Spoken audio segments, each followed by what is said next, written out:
आज का मुरली का सर सत के संग से ही पावन बनना है। बाबा कहते किसी भी सूरत में इस देह का भी भान नहीं होना चाहिए। पूरी पढ़ाई ही क्या है? देह और देह के धर्मों को छोड़ दो, यही पढ़ाई है ना। और बाबा कहते अगर देखा जाए दुनिया में तो सारा दिन किसका गुणगान? देह का, देह के संबंधों का, देह के पदार्थों का। और बाबा कहते कोई बैठ के सोचना कि जिसका हम इतना गुमान करते हैं, जिसके बारे में दिन भर इतना चिंतन करते हैं, जिसके बारे में इतना घमंड करते हैं, बाबा कहते कभी बैठ के सोचना कि ये जीवन किसने दिया, जन्म किसने दिया? किसी और ने दिया। जन्म किसी और ने दिया, नाम किसी और ने दिया, पढ़ाया किसी और ने, कमाना किसी और ने, धन कोई और देता है ना, धन भी कहीं से और से आता है। और बाबा कहते जब जाओगे ना तो भी चार कंधा देने वाला भी कोई और ही रहेगा। तो फिर किसका घमंड, किसका अभिमान? देह का अभिमान। बाबा कहते रहो इसमें, लेकिन कैसे रहो? एकदम उपराम होकर के। सत के संग से पावन बनना है। इस स्टूडेंट लाइफ में चलते फिरते बुद्धि में नॉलेज घूमती रहे। एम ऑब्जेक्ट को सामने रख करके पुरुषार्थ करना है। कैसे पुरुषार्थ करना? हमेशा अपने लक्ष्य को सामने रख करके पुरुषार्थ करना है। सच्ची दिल से बाबा का मददगार बनना, दिल से मददगार बनना।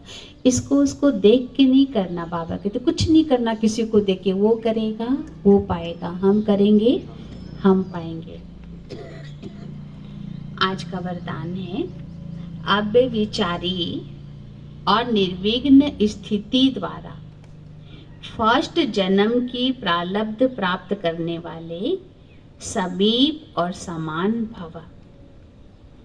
जो बच्चे यहाँ बाप के गुण और संस्कारों के समीप हैं, सर्व संबंधों से बाप के साथ का व समानता का अनुभव करते हैं, वही वहाँ रॉयल कुल में फर्स्ट जन्म के संबंध में समीप आते हैं। फर्स्ट में वही आएंगे जो आदि से अब तक अव्यभिचारी और निर्विघ्न रहे होंगे। फर्स्ट में कौन आएगा? जिस दिन से हम बाबा को पहचाने कभी उनका हाथ नहीं छोड़ा। और स्थिति कैसी? निर्विघ्न स्थिति है ना। ये तो हम लोग को सबको पता है कि बाबा ने किसी मुरली में नहीं कहा कि मेरे बन जाओगे तो विघ्न नहीं आएगा, बोला बाबा ने। बल्कि स्कूल में एडमिशन कराएंगे तो परीक्षा और आएगा, देना पड़ेगा कि नहीं? परीक्षा एडमिशन कराओगे तो परीक्षा देना ही पड़ेगा। अगर नहीं कराए तो भले परीक्षा नहीं, लेकिन जब एडमिशन कराएंगे तो परीक्षा तो देना ही पड़ेगा। तो विघ्न आए, लेकिन कभी कभी बाबा नहीं कहते बच्चे वो चींटी को भी देखो। कभी कभी आप लोग सब किए होंगे, जहाँ से चींटी गुजरती है वहाँ एक लाइन खींच दो, क्या करेगी? वहीं से मुड़ जाएगी, पीछे चल जाएगी? नहीं जाती है कभी पीछे। वो सामान रख देंगे तो उसके ऊपर से चल जाएगी, लकीर खींच देंगे तो साइड से चल जाएगी। कैसे भी करके वो अपना रास्ता बना करके आगे ही जाएगी, कभी पीछे पीछे नहीं जाती है। तो बाबा के तो उतना छोटा सा जीव भी कभी पलायन नहीं करता। करता है क्या कि अब नहीं सकेंगे? नहीं। तो बाबा के बच्चे, बाबा के तो तुम बच्चे तो बड़ा बड़ा जीव है, वो तो छोटा सा है तो भी पीछे नहीं जाता है। आप तो बड़े बड़े हो, आपको पीछे कभी नहीं जाना। तो कितना भी विघ्न आ जाए, कौन साथी है? बाबा साथी। हमको कैसे करना है? पार करना है, आगे बढ़ना है। ठीक है, कितना भी परिस्थिति हो, बाबा कहते हैं ना बाबा जाने, बस इतना बोलेंगे बाबा जाने, हम आगे बढ़ जाएंगे।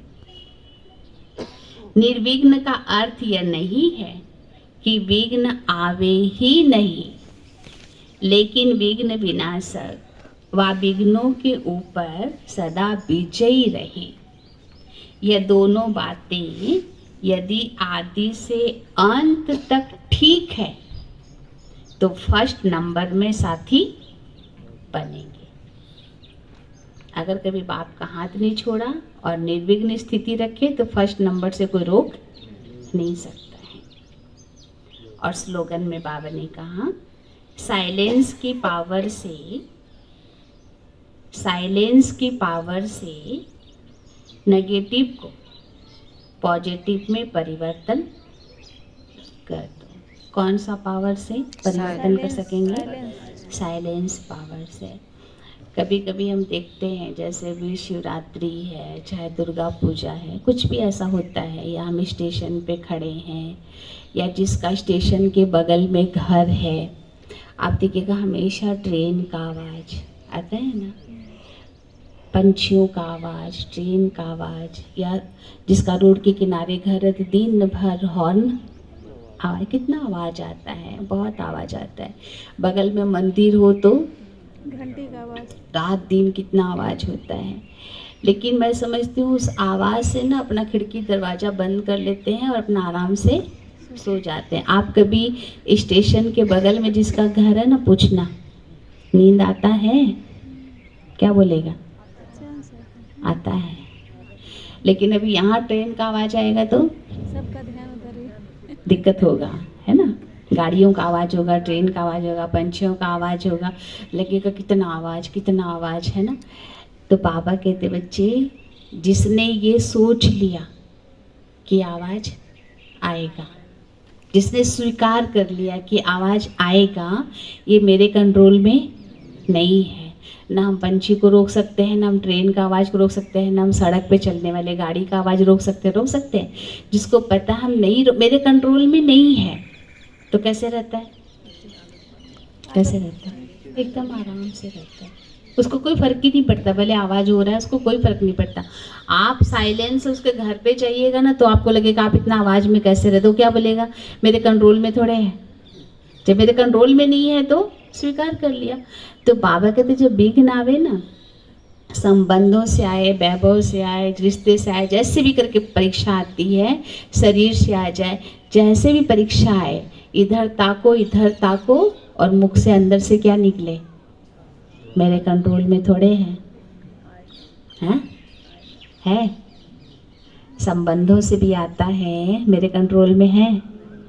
तो जब ये सोच लेंगे ना कि मेरे कंट्रोल में नहीं है, तो जीना सीख जाएंगे, उससे हमको प्रॉब्लम नहीं होगा। हम ये नहीं सोचते रहेंगे कि इसको चेंज करना है, इसको चेंज करके छोड़ेंगे, नहीं आएगा संकल्प। समझ में आ जाएगा मेरे कंट्रोल में नहीं है। तो जैसे वो मेरे कंट्रोल में नहीं है, तब आराम से रहते हैं। बाबा कहते परीक्षाएं जब आती है उस समय भी क्या सोचो, इधर उधर ताको नहीं, एक बार जिसके साथ प्रॉब्लम है ना उसी को एक बार मुस्कुरा के देखो, बोलो मेरे कंट्रोल में नहीं है भाई, क्या हो जाएगा? मन तुरंत शांत हो जाएगा। होगा कि नहीं होगा? होगा ना। तो ये चीज़ हमको ध्यान पे रखना कि विघ्न आएगा, लेकिन हमको निर्विघ्न स्थिति से क्या करना, आगे बढ़ना है। साइलेंस की पावर से नेगेटिव को भी पॉजिटिव में परिवर्तन कर देना है।